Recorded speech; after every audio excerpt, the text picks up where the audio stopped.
이번 시간에는 리더십 두 번째 파트로 최근의 리더십 이론들을 살펴보도록 하겠습니다. 첫 번째로 트랜스포메이셔널 리더십이라고 하는 내용은 이 단어에서도 우리가 의미를 알 수 있듯이 변형, 그죠? 변화, 그 부분에 초점을 맞추고 있는 거예요.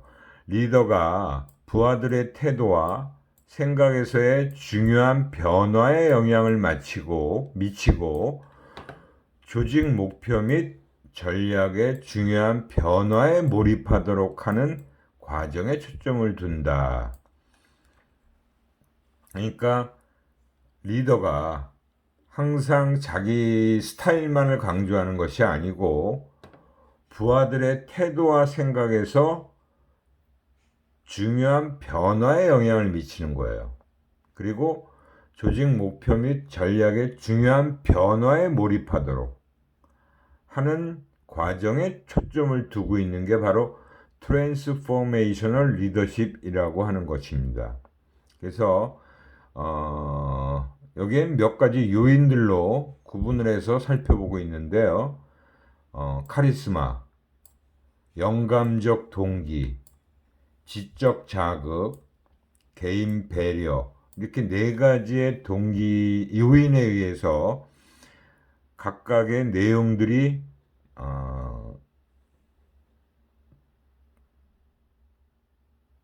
전략 혁신, 인재, 조직, 일, 성과, 이 네 가지 디멘전의 특성, 즉 차원의 특성이라고 볼 수 있죠. 그래서 이 각각의 요인들이 어떻게 이러한 네 가지 차원에 영향을 미치고 있는지를 서로 이 선으로 이렇게 연결을 시켜 놓은 겁니다. 그래서 카리스마는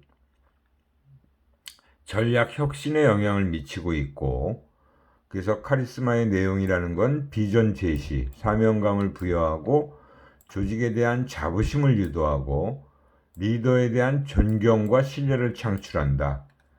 그러니까 리더로서 부하들에게 비전을 제시하면서 조직에 대한 자부심을 갖도록 해주고 리더에 대해선 존경과 신뢰감을 창출할 수 있도록 하는 게 바로 카리스마의 요인이라고 볼 수 있죠. 그 카리스마는 바로 전략, 혁신에 영향을 미치고 있고요. 그 다음에 영감적 동기라고 하는 요인은 비전 및 미션 달성의 중요성을 전파하는 것이고 효과적 의사소통을 통해서 구성원들의 노력을 이끌어내는 것입니다. 이 영감적 동기 또한 전략 혁신의 차원에 영향을 미친다라고 볼 수 있고요. 지적 자극이라는 것은 이제 구성원의 문제인식, 해결 능력을 향상시켜주고 배가시켜준다라는 건 굉장히 높여준다라는 얘기겠죠. 그래서 지적 능력을 향상시키는 그런 내용으로 되어 있는 것이 바로 지적 자극 요인이에요. 이 지적 자극 요인은 세 가지 차원에 다 영향을 미칩니다. 인재, 조직과 일, 그리고 성과. 지적 자극이 어떻게 보면 굉장히 중요한 역할을 하고 있다고 볼 수 있죠. 그 다음에 개인 배려 요인은 개별 구성원에 대한 세심한 관심, 개인적 배려, 그 다음에 구성원들의 열정을 이끌어내는 데 초점을 맞추고 있고요. 그래서 주로 인재의 차원의 영향을 미치고 있다라고 보시면 돼요. 그러니까 상황에 따라서 팀을 어떻게 이끌어 갈 거냐 하는 부분이 리더가 정확한 판단을 해서 어떤 것이 지금 현재 우리 부서 팀원들한테 영향력을 행사해야 되는지, 그러니까 어떤 요인을 더 강조를 해야 되고 하는 부분인지를 맞춰 나가는 그런 과정이라고 보시면 됩니다. 그래서 굉장히 좀 변혁적인 리더십이다. 그렇게 생각을 하시면 되고요. 그 다음에 이제 카리스마적 리더십이다라고 하는 건 말 그대로 카리스마라는 것은 권위만 가지고 되는 건 아니지요. 그래서 카리스마가 있는 리더들이 어떻게 행동하고 그리고 다른 사람들과 어떻게 다르고 또 능력을 가장 잘 발휘하는 상황이 어떤 것인지를 밝히는데 초점을 두고 있다. 우리가 역사적인 인물들을 보면 특히 이제 카리스마가 굉장히 강했던 리더들을 우리는 알 수 있죠. 뭐 가장 잘 떠오르는 사람들이나 아주 오래전에 역사적 인물로는 뭐 나폴레옹이다, 히틀러다, 뭐 이런 카리스마가 굉장히 강하게 부각된 리더라고 볼 수 있죠. 그래서 이런 카리스마적 리더십에서의 리더 특성은 부하들이 리더에 대해서 확신을 갖도록 하기 위해 인상을 관리한다는 것과 난 부하들의 몰입을 높이기 위해서 매력적인 비전을 명확히 제시해 주는 것도 필요하겠죠. 그 다음에 기대를 명확하게 하기 위해서 높은 기대에 대해서 의사소통을 한다. 그러니까 그 부하들에게 그런 기대감을 굉장히 높여줄 필요가 있다는 것을 알 수 있고요. 자신감을 갖도록 하기 위해서 그들의 능력에 대한 높은 믿음을 또 표현해 주는 것도 그런 리더가 해야 될 일이라고 볼 수 있는 거죠. 근데 이 카리스마가 항상 긍정적으로만 영향을 미치는 것보다는 부정적인 카리스마가 작용하는 경우도 있죠. 그죠?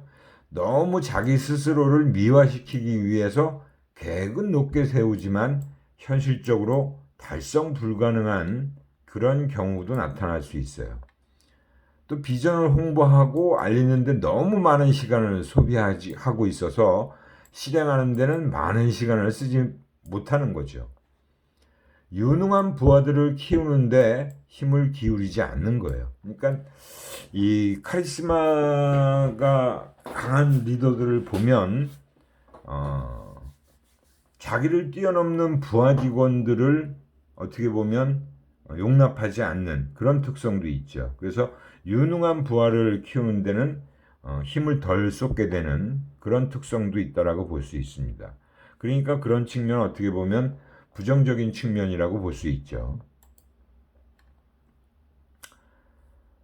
그 다음에 이제 레벨 5 리더십이다라고 해서 최근에 이제 그레이트 컴퍼니, 대기업이라고 하는 그런 그레이트 컴퍼니의 주요 특성 중 하나로 제시된 것이 레벨 5 리더십이다라고 얘기를 하고 있어요.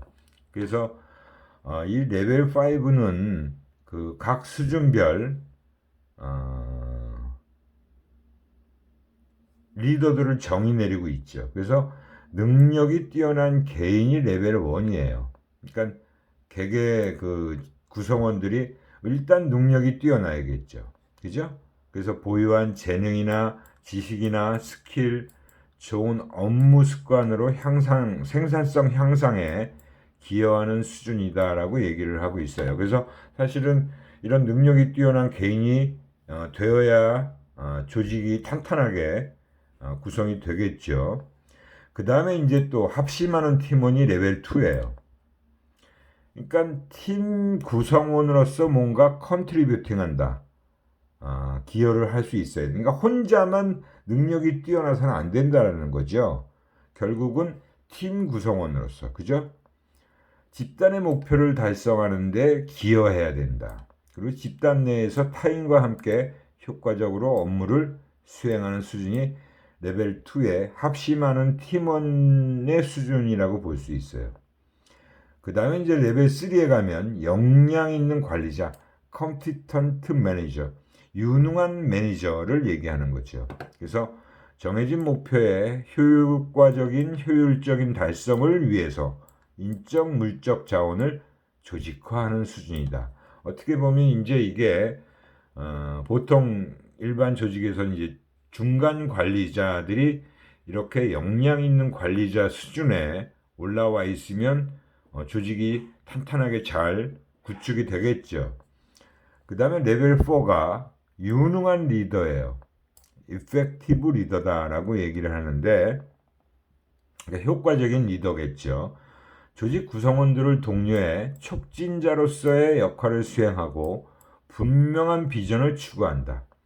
아마 이 레벨 4부터 이제 거의 일반적인 조직에서는 임원 단계로 올라가는 그런 리더를 얘기할 겁니다. 그래서 높은 성과 기준을 달성하도록 집단을 독려한다. 이제부터는 완전히 여러 팀, 그러니까 한 그 경영자의 위치에 올라가면 그렇게 여러 팀들을 관리해야 되고 여러 과를 또 관리해야 될 필요가 있지요. 그래서 여기서부터는 정말 촉진자로서의 역할을 제대로 잘 수행할 수 있는 그런 리더가 아주 유능한 리더라고 할 수 있어요. 그 다음에 최상위 수준에 올라가면 executive라고 해서 어떻게 보면 이제 최고 경영자에 해당되는, 그죠? 레벨 5 executive라고 해서 도덕적인 겸손과 불굴의 의지를 갖는다. 이건 어떻게 보면 이제 정말 최종적인 마지막 단계에 가면 임원들 중에서도 이제 또 최고 경영자가 나오겠죠. 이제 그 수준에 올라가면 이런 도덕적인 겸손도 갖춰야 되고, 그리고 불굴의 의지력, 꺾이지 않는 의지력을 가지고 있어야 이런 레벨 5 수준까지의 리더로서 어떻게 보면 성장해 나갈 수 있다라고 볼 수 있습니다. 그래서 이런 레벨 5 리더십은 뭐 이런 대기업 조직에서 이러한 그 레벨 수준으로 리더를 어떻게 보면 발굴하고 육성해 나가는 그런 부분이 여기서 작용하고 있다라고 생각하시면 돼요. 그 다음에 이제 다이아몬드 리더십이다라고 하는 것은 뭐 인간이 지니고 있는 네 가지의 지적 능력과 각각 네 개의 하부 요소로 이루어져 있는 그런 모델이다. 그래서 리더십 다이아몬드 모델이다라고 얘기를 하는 거예요.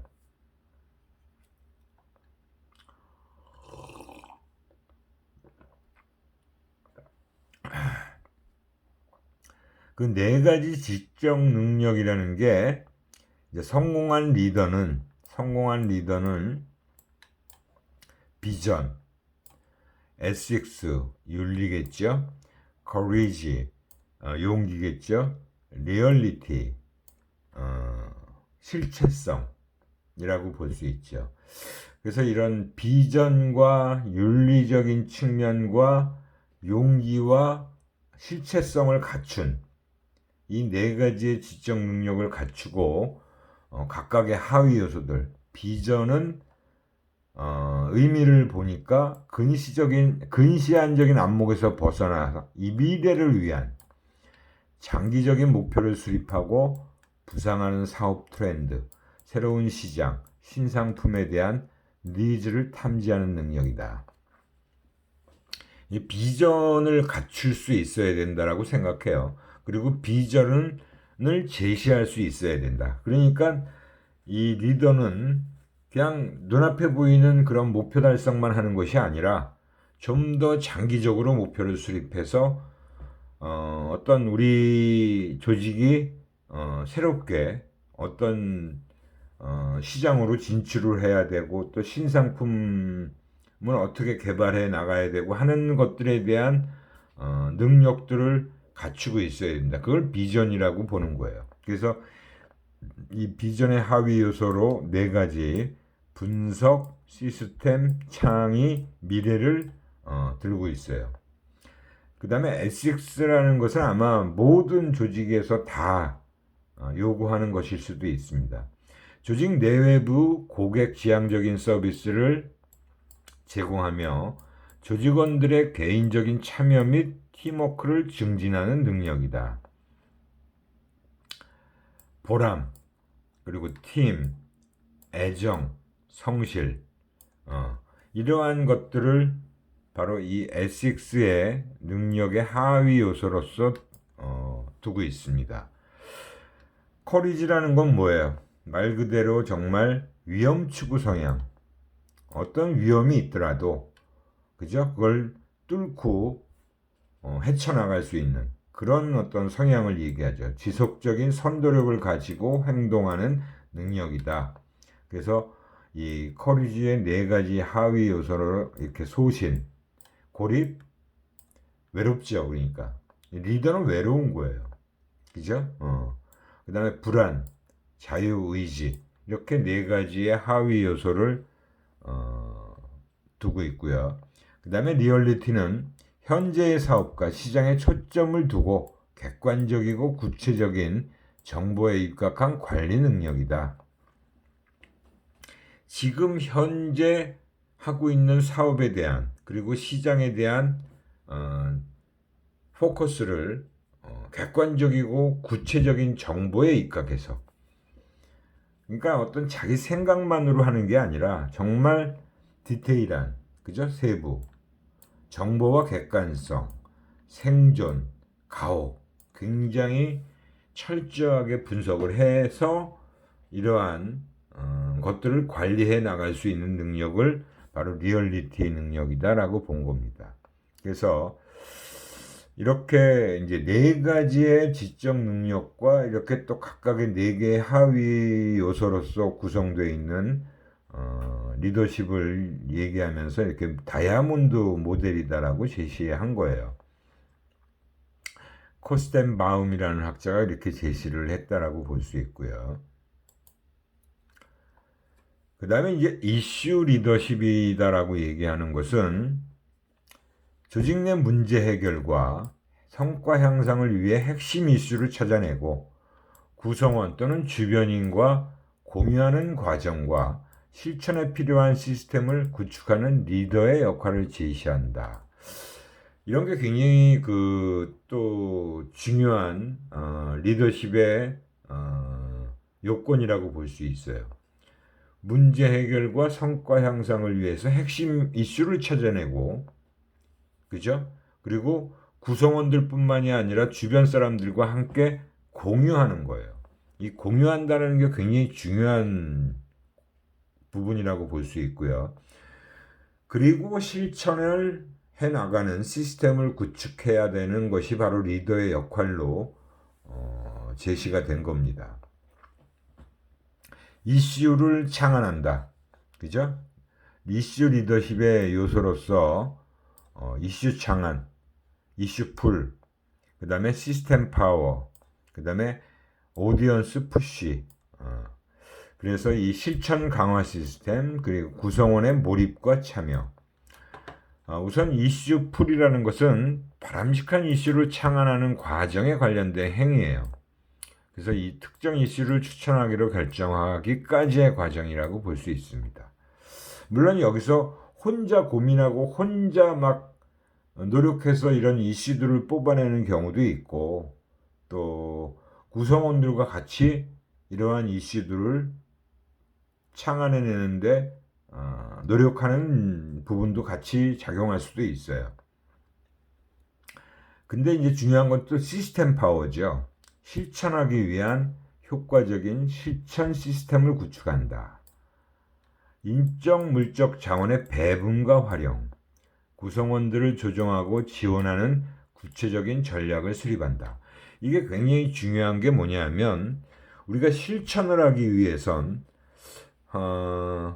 한정된 자원을 가지고 그게 인적 자원이든 물적 자원이든 그것들을 어떻게 효과적으로 잘 배분할 건지 그리고 적재적소에서 그런 것들을 인적 자원도 활용해야 되고 물적 자원도 활용을 할 수가 있어야 돼요. 그래서 구성원들을 어떻게 조정하고 지원해야 하는가 하는 부분에 대해서 구체적인 전략을 수립하는 것이 굉장히 중요한 거죠. 이게 바로 리더가 또 해야 될 일이에요. 뿐만이 아니라 오디언스를 설득하게 해서 푸시, 그죠? 이슈 실천에 참여시킨다. 구성원들 독려하는 거죠. 야, 우리가 수립한 목표가 뭔데 그 목표를 달성해 나가기 위해선 여러분들이 이렇게 일들을 해줘야 된다. 그죠? 그렇게 이슈와 관련된 오디언스들의 공감대를 형성해야 돼요. 그 공감대라는 건 다 같이 공유된 인식을 하고 있어야 된다는 거예요. 그죠? 그리고 이슈 추진에 적극적으로 참여하고 몰입하도록 주도하는 모든 활동입니다. 그래서 우리가 지금 최근에 보면 제가 이제 그 공무원 과장급 역량평가를 하러 가고요. 그 다음에 이제 고위 공무원단 역량평가를 하러 가면 거기서 과장급 공무원이 해야 될 역할들이 있어요. 그 역할들 중에는 리더로서 부하 직원들을 어떻게 일하게 할 것인지, 그리고 동기부여는 어떻게 할 것인지, 그리고 부하 직원이 올린 보고서를 어떻게 수정하고 향상시켜서 피드백을 해줄 것인지를 실제 과제를 가지고 평가를 하는 게 바로 역량평가예요. 그게 이제 과장급 공무원이 되면, 그러니까 공무원 그 조직 내에서 과장이면 이제 거의 중간 리더가 되는 거거든요. 그 전까지는 뭐 이제 자기 개인적인 능력 발휘하는 데만 신경을 써왔다면 과장이 된다는 것은 리더가 된다는 것의 출발점이에요. 그래서 우리가 흔히 얘기하면 뭐 주무관에서 이제 사무관으로 승진을 하는 거죠. 그래서 사무관 승진을 하고 그다음에 과장급으로 승진을 해요. 그래서 그런 과장이 되면 그 부서 여러 팀이나 과를 꾸려나가는 리더로서의 역할을 해야 되는데 지금 이 이슈 리더십에서 나오는 얘기가 최근에 역량평가에서도 이런 부분들을 다 평가하고 있다는 것을 알 수가 있습니다. 그 다음에 이제 스트레이티직 리더십이다. 전략적 리더십이라고 얘기를 할 수 있겠죠. 그래서 특히 경영층 리더십의 경우는 사업 상황 특성에 따라서 핵심적인 리더십 능력 요건이 다르다는 점에 주의해야 한다.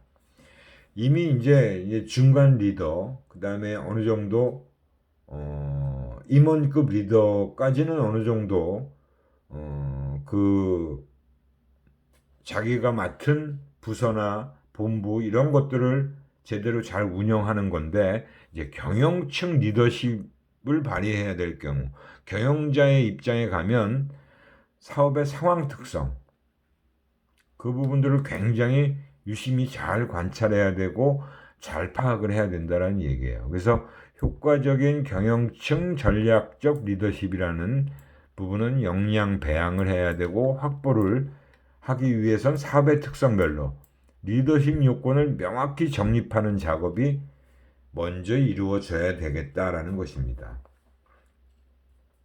그래서 이 전략적 리더십이라는 것은 우리가 보통 이제 사업에 대한 매트릭스를 가지고 얘기할 때 매력도와 사업별 경쟁력을 도축으로 해가지고 높고 사업 매력도가 높고 낮은 그 다음에 경쟁력이 강하고 약한 걸 양축에 놓고요.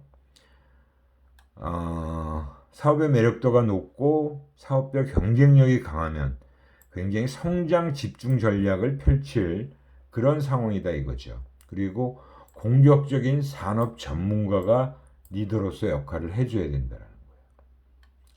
그 다음에 보통이다 그러면 안정 전략, 이윤 관리. 그때는 그냥 이윤을 어느 정도 내면서 그걸 적절하게 잘 관리해 나가는 그런 전문가가 리더로서 필요하고요. 그 다음에 사업 매력도는 낮고 경쟁력은 강하면 성장 다각화 전략이죠. 포트폴리오 관리자, 즉 우리가 지금 매력도는 낮아서 지금 경쟁력은 갖추고 있는데 매력도가 낮기 때문에 어떤 포트폴리오로 재구성을 해 나가야 될지 성장 전략을 잘 짜야 되는 거죠. 그렇게 이제 이런 상황별로 리더가 되면 이런 상황에 맞는 리더를 앉혀야 된다는 얘기예요. 그리고 사업별 경쟁력이 약한 경우에 매력도 높다. 그러면 회생이나 구제 전략이 필요해요. 그래서 기업 회생 전문가다. 어떻게든 회사를 살려서 계속 사업을 할 수 있게 나가야 되니까. 그죠? 근데 사업 매력도도 낮아요. 그러면서 경쟁력도 없어요. 그렇다면 철수나 청산을 하는 전략을 펼칠 수밖에 없죠. 그래서 청산 전문가다. 이건 어떻게 보면 그 회사의 상황, 지금의 현재 상황에 따라서 효과적인 리더가 다 달라진다라는 거예요. 이런 어떤 상황별로 리더들을 잘 활용해야 된다라는 얘기죠. 그 다음에 사업 성장 과정과 효과적인 리더 유형이면 이거는 우리가 뭐 프로덕트 라이프 사이클하고 유사하게 사업도 역시 이런 식의 사이클을 가지고 있어요. 그래서 창업 단계, 성장 단계, 성숙 단계, 쇠퇴기 이렇게 사업은 다 전개가 되겠지요. 창업 단계에서는 기업가형이 필요하겠죠. 뭔가 좀 위험을 감수하고 모험을 하는 리스크 테이커. 그 다음에 성장 단계에서는 관리형 리더가 필요해요. 케어 테이커. 그 다음에 이제 성숙 단계에 가면 외과 의사형, 서전. 그 다음에 쇠퇴기에 가면 혁신형, 언더테이커. 이렇게 사업 성장 과정별로 또 역시 효과적인 리더는 다 다르게 배치가 돼야 된다는 거예요. 그래서 우리 회사가 지금 창업기에 있는 초창기에 창업을 하는 그런 회사다라고 하면 이런 기업가형 리더로서의 역할로 창업을 제대로 잘 해 나가야 되고요. 성장기에 가면 관리형, 성숙기에 가면 외과 의사형. 외과 의사가 뭐 하는 사람이에요? 수술하는 사람이잖아요. 그죠? 그러니까 이것저것 막 수술해야 될 것들을 잘 볼 수 있는 그런 외과 의사가 필요한 거고요. 쇠퇴기에 가면 이제 사업을 어떻게 정리할 건지 아니면 어떻게 계속 끌고 나갈 건지 그거를 또 결정을 해야 되는 거죠. 그래서 경영자 세션 플랜 수립도 향후 중점 HR 과제라 할 수 있는데 사업별 특성을 감안한 리더십 역량 요건 정립은 이를 위한 선결 요건이기도 하다. 결국은 이 경영자들의 석세션 플랜이라는 건 승계 플랜이에요. 그래서 이 경영자가 그 다음 경영자에게 어떤 경영자에게 물려줄까? 내가 지금 막 사업을 한참 성장시켰어요.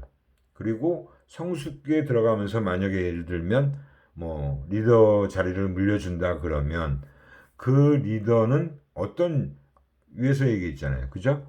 성숙기에 접어드는 시기에는 외과 의사형 리더가 필요하니까 그런 리더를 찾아내야 되고 리더십 역량 요건을 만들어 놔야 된다는 거죠. 그게 바로 이런 선결 요건으로 작용한다는 것을 확실히 인식해야 된다는 겁니다. 그래서 이제 스트레이티직 리더십에서는 사업 성공 포인트를 명확히 인식하고 그에 적합한 리더십 개발이 필요하다.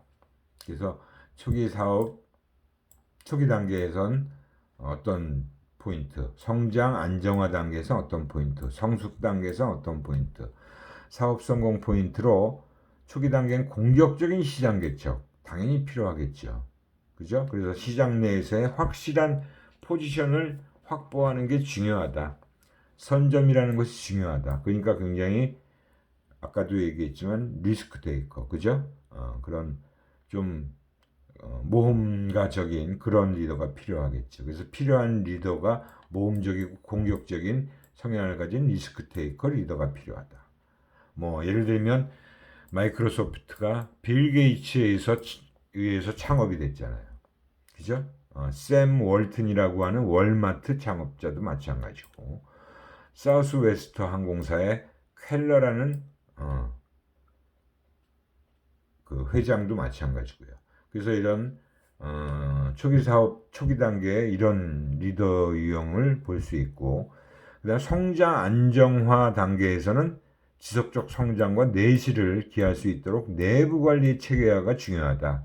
그래서 세심한 관리를 통해서 원가, 이익 등을 운영 효율성을 제고시킬 수 있는 관리형 리더가 적합한 리더다라고 본 거예요. 그래서 과거에 그 지난번 우리가 동영상 봤잖아요. 그 잭 웰치라는 그 회장이 G를 엄청나게 성장을 시켰어요. 근데 그 이전 회장이에요. 잭 웰치 이전 회장 레이놀드 존스라는 회장인데, 그 이후에 이제 잭 웰치가 회장을 맡아서 정말 사업을 엄청 번창을 시킨 거죠. 그러니까 그 전에 G를 굉장히 내실 있고 안정적인 회사로서 만들어 준 후에 그 다음에 잭 웰치 회장이 맡아서 사업을 번창시켰잖아요. 그죠? 그래서 이 성숙 단계에 가면 생존뿐만 아니라 더욱 집중화되고 활력 있는 기업으로 변신이 중요하다. 그 잭 웰치 회장. 그죠? 리스트럭처링, 리바이탈라이징을 할 수 있는 혁신형 리더가 필요하다.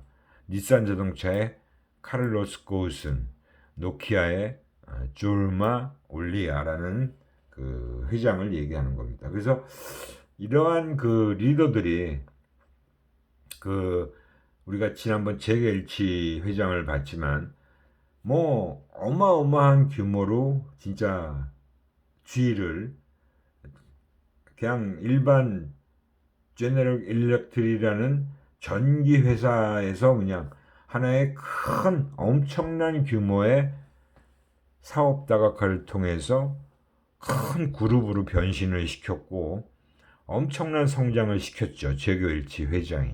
그죠? 그래서 이제 이 G의 경우도 사실 과거 60년대 신사업을 포함한 거의 모든 사업 분야에 관리형 리더를 배치했다가 낭패를 본 적이 있다. 그러니까 G가 좀 공격적인 그런 성장을 하지 못한 게 너무 관리형 리더를 앉혔다가 낭패를 본 적이 있다라는 그런 과거에 어떻게 보면 뭐 완전히 회사가 실패했다라고 볼 수는 없지만 더 성장할 수 있는 부분에 다가가지 못했다라는 거죠. 너무 그냥 그 현재 사업에 안주하는 관리형 리더로서만 조직을 유지했기 때문에 그렇다라고 볼 수 있어요.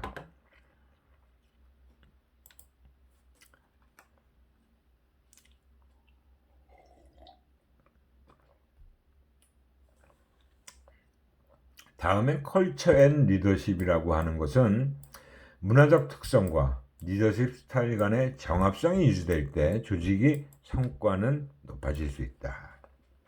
그러니까 문화적 스타일, 문화적 특성과 리더십 스타일이 잘 맞아떨어질 때 조직의 성과가 향상될 수 있다라는 겁니다.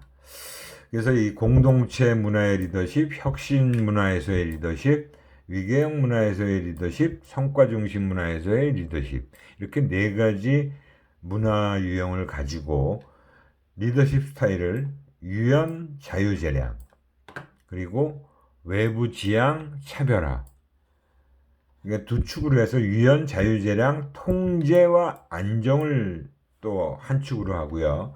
내부 지향 통합 조정, 외부 지향 차별화를 또 한 축으로 했을 때 이 문화적 특성과 리더십 스타일 간에 잘 맞아떨어지는 부분들, 그죠?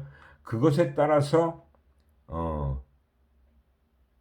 조직의 성과가 향상될 수 있다는 거예요.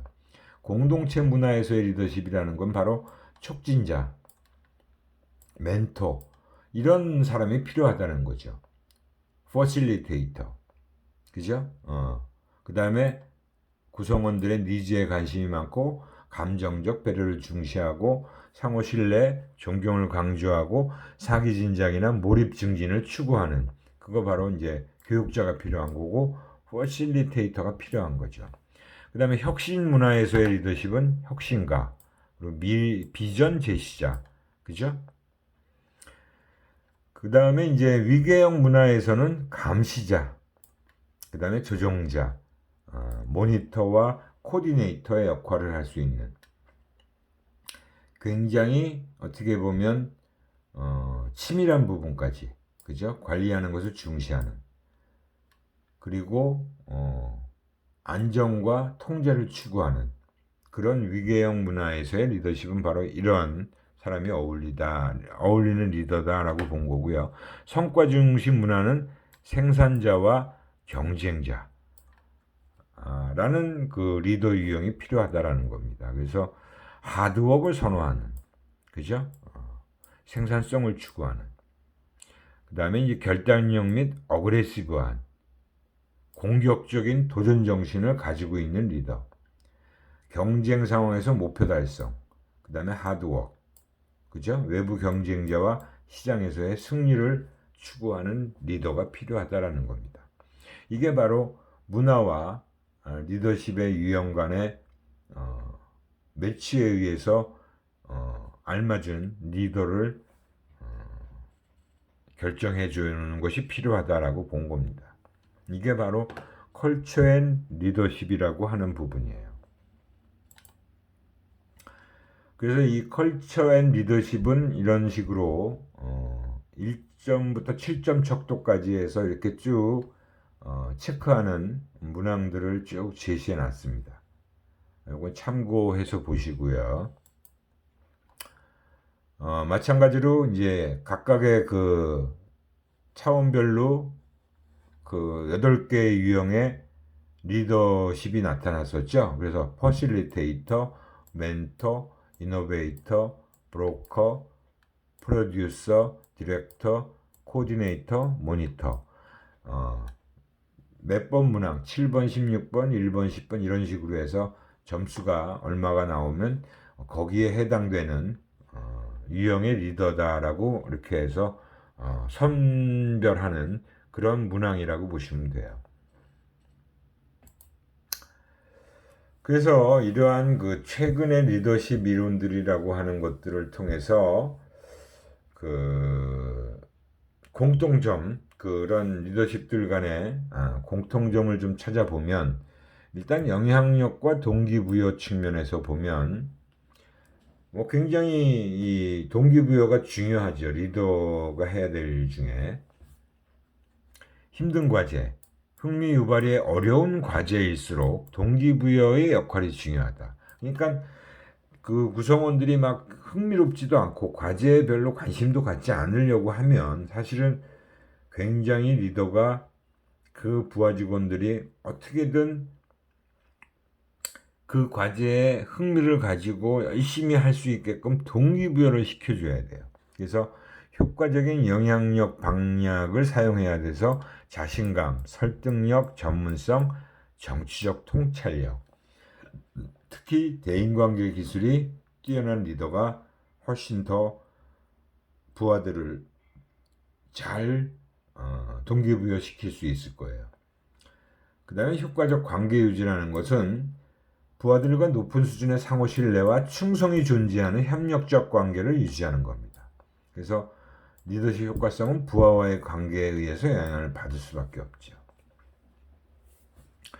참조 세력을 사용하고 친근하고 협조적, 신뢰와 존경을 표현하고 부하 욕구에 대한 관심과 배려, 재치와 외교 소환, 경청기술, 사회적 민감성. 그러니까 리더가 무조건 지시와 명령만 하는 게 리더가 아닙니다. 부하들의 얘기를 잘 들어줘야 돼요. 그게 바로 경청기술이라는 거예요. 그죠? 그리고 외교 소환이라는 건 뭐예요? 그만큼 사람들과 관계를 여러 다른 특성의 사람들이 있는데 그 사람들과 그런 외교수를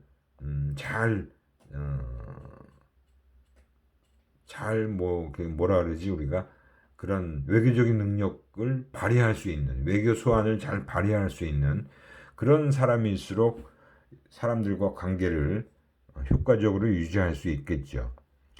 성공적 의사결정, 조직의 수행은 리더의 성공적 의사결정에 많은 영향을 받을 수밖에 없다. 리더가 어떤 의사결정을 하느냐에 따라서 분명히 조직의 수행이 달라져요. 리더가 이렇게 하자 저렇게 하자라고 했을 때 그렇게 의사결정을 내렸을 때 바로 뭐 팀원들, 부하 직원들은 리더의 의사결정에 따라서 움직이게 돼 있잖아요. 그죠? 그래서 이런 장기적 목표와 전략을 참조해야 되고 전문성을 갖춰야 되고 인지적 자원을 갖추고 있어야겠죠. 부하들의 참여 유도가 되게 중요해요.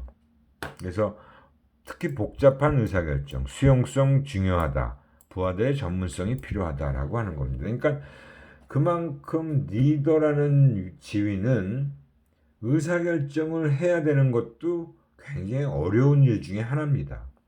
리더가 아니면 그런 부담은 없잖아요. 그죠? 팀장이 되면 의사결정을 해야 되는 거예요. 그 다음에 또 더 위로 올라갈수록 의사결정에 대한 책임감은 자기한테 있거든요. 그렇기 때문에 이런 성공적인 의사결정하는 게 굉장히 어렵고 중요한 일이에요.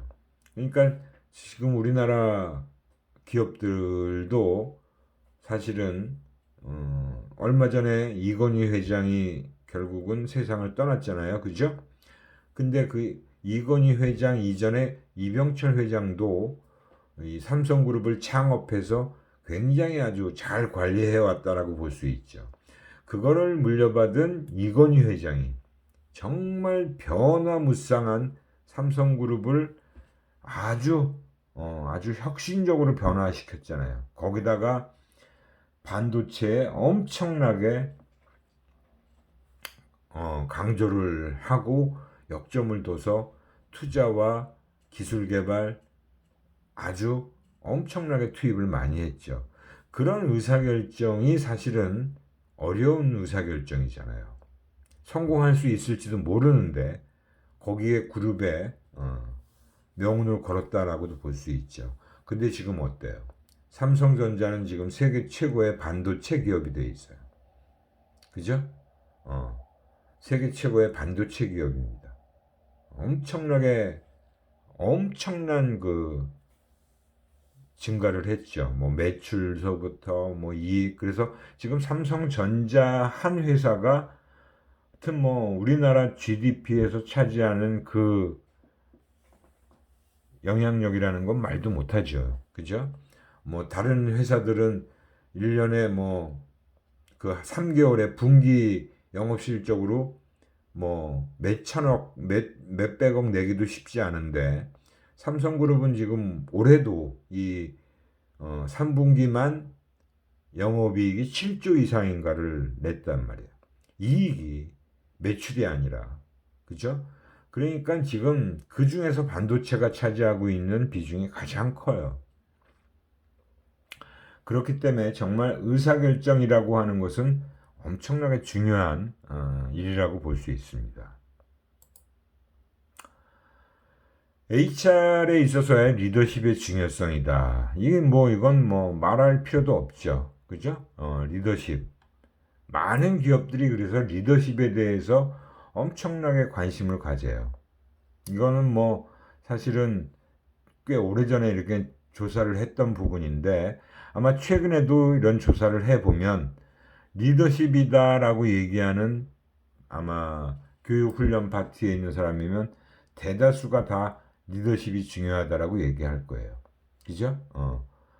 이 예전에 이제 설문조사했던 결과인데 다 리더십이 중요하다는 얘기를 하잖아요. 핵심 이슈. HR에서의 핵심 이슈라는 거는 리더십이에요. 대인관계 스킬, 커뮤니케이션 스킬, 팀워크. 이런 것들이 굉장히 중요한 부분이라고 볼 수 있습니다. 왜 리더십이 우선인가? 왜 리더십이 우선인가 하는 문제를 우리는 생각해 봐야겠죠. 새로운 일의 시작은 사람에 의해서 출발된다. 뭔가 창업을 하는 것도 사람이 하는 거잖아요. 돈만 많다고 창업을 할 수 있는 게 아니에요. 물론 돈도 필요하죠. 하지만 돈이 없는 상황에서도 내가 뭔가 아이디어가 있고 그렇다면 돈을 대는 투자자는 얼마든지 끌어모을 수 있는 거죠. 그래서 이 중요한 역할을 하는 리더가 없다면 어떠한 혁신적인 움직임도 시작조차 할 수 없거나 방향 혹은 추진력의 결핍으로 인해 소멸되고 만다. 문화나 관리 수단보다 리더십이 앞서는 이유는 문화를 창조하고 수단들을 이용하는 사람이 리더이기 때문이다. 그러니까 우리가 뭐 흔히 얘기하는 부분도 리더 한 명이 아주 유능한 리더 한 명이 10만 명의 종업원을 먹여 살린다라는 얘기도 하잖아요. 그죠? 그만큼 리더가 중요한 부분인 거는 우리가 충분히 인식할 수 있습니다. 리더의 역할이라는 것도 사실은 뭐 크게 얘기하면 그죠? 육성가와 사실은 동기부여자예요. 일단 팔로워의 성과 창출 기본 요인이다. 이 팔로워라는 건 이제 구성원들이 따라가는 구성원들을 얘기하는 거죠. 일을 하는 사람은 구성원 개개인이 높은 성과를 창출할 수 있도록 하는 것이 성과주의 구현의 핵심이다. 그래서 리더의 역할이라는 것은 바로 이런 성과 창출이 기본 요인이다. 그 중에 하나가 이제 능력과 동기부여예요. 성과 창출에 대한 능력을 일단 갖춰야 돼요. 그리고 성과나 일에 대한 열망과 몰입을 가지고 있어야 됩니다. 그래서 리더의 기본적인 책무라는 건 육성가, 디벨로퍼, 즉 능력을 개발시키는 것을 게을리하면 안 돼요. 구성원들의 능력 개발, 그리고 동기부여입니다. 일의 재미와 열정을 고취시키고 불어넣어줘야 됩니다. 그게 바로 리더가 해야 될 일이에요. 나 혼자만 열심히 일하는 게 아니라 우리 팀, 우리 과 하는 그 구성원들, 자기 밑에 부하 직원들이 능력을 갖출 수 있게 촉진을 해야 돼요. 그리고 일에 몰두할 수 있도록 또 재미를 붙일 수 있도록 동기부여도 해줘야 됩니다. 그게 가장 중요한 리더의 기본적인 책무라고 할 수 있는 부분입니다.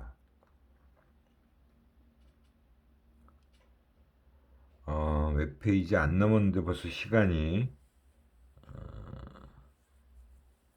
거의 다 됐네요. 그래서 오늘 요 한 두세 장 남은 것 같은데 요 육성가로서의 역할 부분부터 다음 시간에 이어서 또 얘기를 맞이하고 그 다음 진도로 나가도록 하겠습니다.